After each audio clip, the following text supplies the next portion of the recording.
What to do when you fall victim to a crypto scam. What investigators need so they can help recover your funds. The rise of Bitcoin doubler scams promoted through prominent social media channels marks a noticeable uptick in crypto scams targeting the general public, many of whom are likely unfamiliar with cryptocurrency or the pervasive nature of these scams. Blockchain analysis and cryptocurrency investigation services can help these victims obtain the information they need to potentially recover their funds. Step 1 to recovering your crypto: find your transaction IDs. Before investigators can begin tracing your assets, they will need all the transactions IDs identifying the funds you sent to the scammers.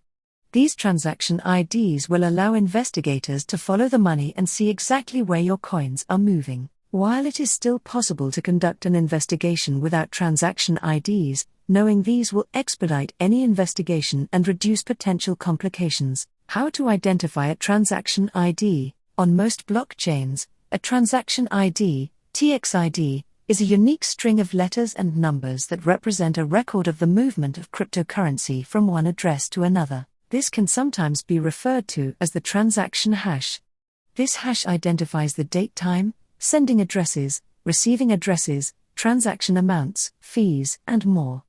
A Bitcoin transaction hash, for example, is displayed as a 65-digit hexadecimal number. Depending on the exchange or wallet you are using, you may need to dig deeper into your transaction information to find the transaction ID. In order to locate the transaction ID in a Budi wallet, users must click Show Details to reveal the additional transactional information. I can't find my transaction ID. Not all exchanges and wallets provide TXIDs for you.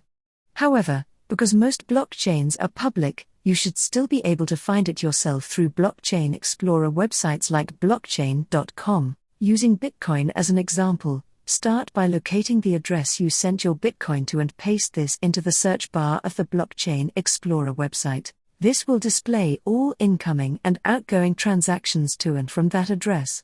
To locate your transaction ID, there are two things you should look for: date/time.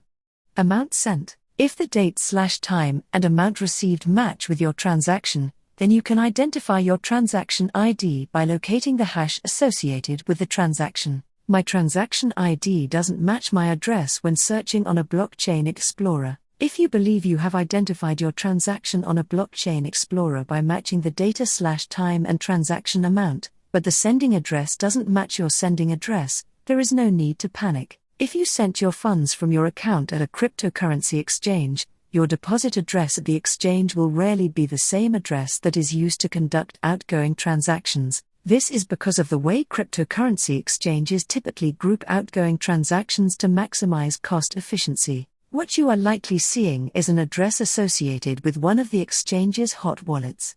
While funds may appear to be sent and received to your account at an exchange, these systems are typically all internal and do not reflect actual movement on the blockchain. Instead, exchanges commonly move transactions in and out of their hot wallets to best fulfill customer transactions, grouping orders together to minimize the number of outgoing transactions while maximizing cost efficiency in an attempt to keep fees low for users. Exchanges move funds on the blockchain by grouping outgoing transactions together. For this reason, any funds leaving an exchange are likely to have multiple inputs, sending addresses, and multiple outputs, receiving addresses. If you are sending funds from an exchange, there is no need to be alarmed if you see this type of activity when looking for your address on a Blockchain Explorer. Step 2 to recovering your crypto: writing your narrative. A clean and concise narrative of your incident will help give your case color, aiding in an investigator's understanding of the flow of funds.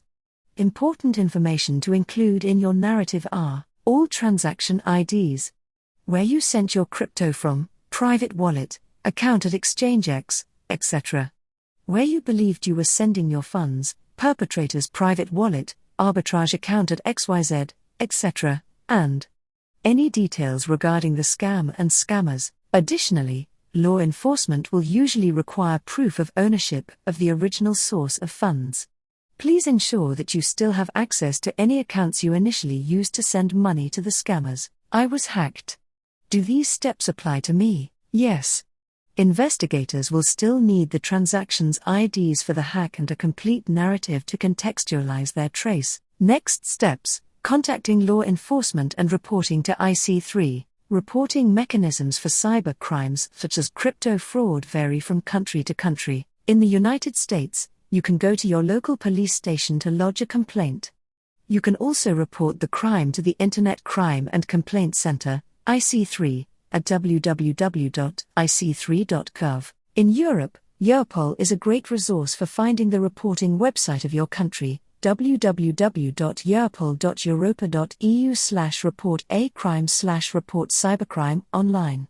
For member states without a dedicated online option in place, Europol recommends going to your local police station to lodge a complaint. When it comes to lost cryptocurrencies, the probability of successful asset recovery depends on several factors, including amount lost, obfuscation techniques used, and whether or not the funds have moved to a regulated exchange. Regardless of the amount of cryptocurrency lost, many law enforcement agencies have value thresholds for investigations. Lodging your complaint with your federal government will increase your chance of asset recovery if a larger investigation is ever opened against your scammer.